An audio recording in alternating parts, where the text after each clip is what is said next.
మన తెలంగాణలో మొట్టమొదటి ఫ్యాక్టరీ అవుట్లెట్ మన ముకుంద జ్యువెలర్స్ లో లైట్ వెయిట్ ఆభరణాలు కలెక్షన్స్ ఎన్నెన్నో అన్ని జ్యువెలరీస్ పై VA కేవలం 2 to 12% మాత్రమే. విచ్చేయండి ముకుంద జ్యువెలర్స్. కర్ణాటకలో నాయకత్వ మార్పుపై సిద్ధరామయ్య, డీకే శివకుమార్ మధ్య పోరు కొనసాగుతున్న వేళ డిసెంబర్ 1 లోపు పార్టీ అధిష్టానం ఓ నిర్ణయం తీసుకునే అవకాశాలు కనిపిస్తున్నాయి. ఈ క్రమంలో డీకేకు సిద్ధు వర్గం నుంచి మద్దతు లభించడం ఆయనకు మరింత కలిసి వచ్చే అంశంగా మారింది. ఈ వ్యవహారాన్ని తేల్చేందుకు రంగంలోకి దిగిన రాహుల్ పార్టీ నేతల ద్వారా సమాచారం సేకరిస్తున్నట్లు సమాచారం. సీఎం మార్పుపై సిద్ధరామయ్య, డీకే శివకుమార్ మధ్య పోరు ఇంకా కొనసాగుతుంది.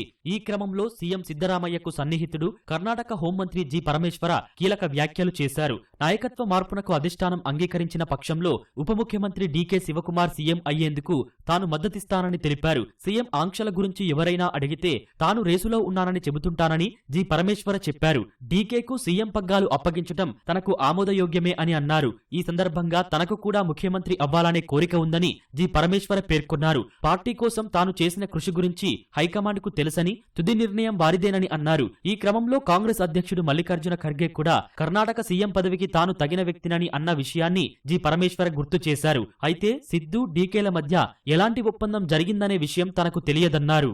కర్ణాటక సీఎం సీటు కోసం సిద్ధు, డీకే మధ్య కోల్డ్ వార్ కొనసాగుతున్న తరుణంలో సిద్ధు శిబిరం నుంచి డీకేకు అనుకూలంగా ప్రకటన వెలువడటం తీవ్ర చర్చనీయాంశంగా మారింది. నాయకత్వ మార్పుపై ఊహాగానాల వేళ డీకే శివకుమార్ పెట్టిన పోస్టు ఆసక్తికరంగా మారింది. మాట నిలబెట్టుకోవడం అనే అర్థం వచ్చేలా ఆయన ఎక్స్లో ఓ పోస్టర్ను పంచుకున్నారు. దానిపై ఒక మాటకు ప్రపంచానికి ఉన్నంత బలం ఉంటుందనే సామెత ఉంది. అంటే ఇచ్చిన మాటను నిలబెట్టుకోవడం ప్రపంచంలోనే అతి ముఖ్యమైన శక్తుల్లో ఒకటి. అది రాష్ట్రపతి, న్యాయమూర్తి, నేను, మీరు ఎవరైనా ఇచ్చిన మాటను గౌరవించాలని ఉంది. అధిష్టానాన్ని ఉద్దేశించే డీకే ఈ పోస్టు పెట్టారనే చర్చ జరుగుతోంది.